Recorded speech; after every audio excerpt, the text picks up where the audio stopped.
في عالم مليء بالقراصنة والمغامرات، حيث يطارد كل شخص حلما مختلفا، يظهر أحد الشخصيات المتميزة التي تتمتع بإرادة قوية وعزيمة لا تلين. رورونو زورو سياف لا يهاب أي تحدي، يسعى جاهدا لتحقيق حلمه بأن يصبح أعظم سياف في العالم. لكن ماذا لو كان مسار زورو مختلفا منذ البداية؟ ماذا لو بدأ رحلته تحت إشراف أعظم سياف في العالم، دراكولا ميهوك؟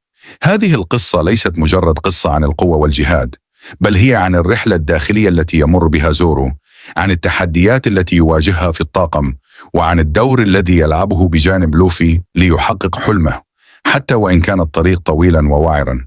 في هذه القصة نعيد تشكيل حياة زورو منذ البداية، مع كل التحديات والانتصارات التي جعلت منه الرجل الذي نعرفه اليوم.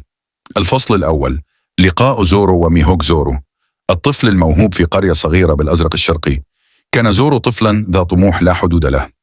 رغم أنه بدأ كطالب في دوجو محلي، إلا أن قدراته الفطرية وشغفه بالسيف جعله يتميز عن أقرانه. كان زورو يتحدى الجميع، يربح أحيانا ويخسر كثيرا، لكنه لم يتراجع يوما عن حلمه بأن يصبح أعظم سياف في العالم. ظهور ميهوك في أحد الأيام. كان ميهوك يمر بالأزرق الشرقي في رحلة اعتيادية للبحث عن التحديات. عندما لاحظ تدريبات زورو وتصميمه الذي يفوق عمره، قرر أن يراقبه لبضعة أيام. في النهاية اقترب ميهوك من الطفل وسأله: لماذا تتدرب بهذه الحماسة؟ رد زورو بإصرار شديد: أريد أن أصبح أقوى سياف في العالم. رأى ميهوك في هذا الطفل شرارة نادرة. بعد اختبار صغير قرر أن يأخذ زورو تحت جناحه ليعلمه فنون السيف. الفصل الثاني: بداية التدريب القاسي مع ميهوك الجزيرة الخطرة.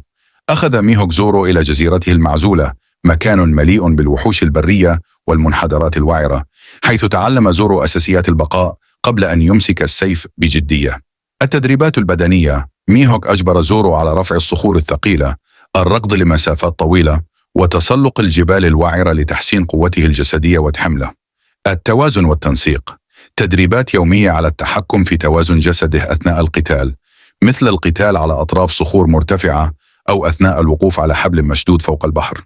تعلم السيف. بدأ ميهوك بتعليمه وضعيات السيف الصحيحة والتحكم في الطاقة والتركيز. تدريبات قطع الأشياء الصلبة، في البداية الخشب ثم الصخور وأخيرا الحديد. تطوير أسلوب زورو الخاص باستخدام 3 سيوف. رغم أن ميهوك يستخدم سيفا واحدا، إلا أنه ساعد زورو على جعل أسلوبه أكثر كفاءة. الهاكي والتوجيه الروحي: هاكي التسلح، دربه ميهوك على تغليف سيوفه بالهاكي لجعلها أقوى وأكثر فتكا. هاكي التنبؤ: اختبارات قاسية لإجبار زورو على استشعار حركات الخصم دون أن يرى. التواضع والتوازن: ميهوك حرص على تعليم زورو أن القوة وحدها ليست كافية، يجب أن يكون مبارزا واعيا بمسؤولياته، وأن يعرف متى يقاتل ومتى يتراجع. الفصل الثالث: زورو الناضج. زورو يصبح مقاتلا قويا بعد سنوات من التدريب مع ميهوك. أصبح زورو مبارزا متمرسا قادرا على مواجهة خصوم أقوياء، لكنه لم يصل بعد إلى مستوى معلمه الذي دائما ما كان يتفوق عليه بسهولة. ميهوك كان يعيد تذكيره دائما: لا تنسى أن هناك دائما من هو أقوى منك. القوة الحقيقية ليست في التفوق الدائم، بل في الاستمرار في النمو. تحديات زورو النفسية: رغم قوته، ظل زورو يعاني من شعور النقص أمام ميهوك. كان يرى نفسه دائما كطالب وليس ندا حقيقيا. الفصل الرابع: زورو ينضم إلى طاقم قبعة القش. اللقاء مع لوفي. عندما تقاطع طريق زورو مع مونكي دي لوفي، كان زورو قد أصبح قويا بالفعل، لكن ليس لدرجة تفوقه على لوفي. لوفي بفضل إرادته وشخصيته الفريدة تمكن من كسب احترام زورو بسهولة. رغم فارق القوة بينهما، رأى زورو في لوفي قائدا بالفطرة، شخصا يملك رؤية أكبر من مجرد السيف. دور زورو في الطاقم: زورو يصبح نائب القائد المخلص، الشخص الذي يساند لوفي في كل قرار. رغم قوته، يظل زورو أقل من لوفي من حيث القدرة على التأثير في الآخرين أو تحمل الضغوط النفسية الهائلة. احترام زورو للوفي: زورو يدرك أن لوفي لا يملك القوة الجسدية فقط، بل يملك قوة الإرادة التي تجعله القائد المثالي. القوة الحقيقية ليست في السيف وحده، إنها في الإرادة التي تجعلنا نواجه المستحيل. الفصل الخامس: المواجهات الكبرى. زورو مقابل خصوم الطاقم. رغم تدريبه تحت ميهوك، زورو لا يزال يواجه تحديات صعبة.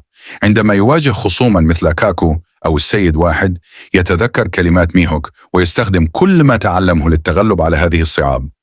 لوفي في القمة، زورو دائما ما يرى لوفي يتفوق عليه في المواجهات الكبرى مثل قتاله ضد كروكودايل أو دوفلامينغو، لكنه لا يشعر بالغيرة بل يشعر بالفخر لأنه يتبع قائدا قويا وملهما.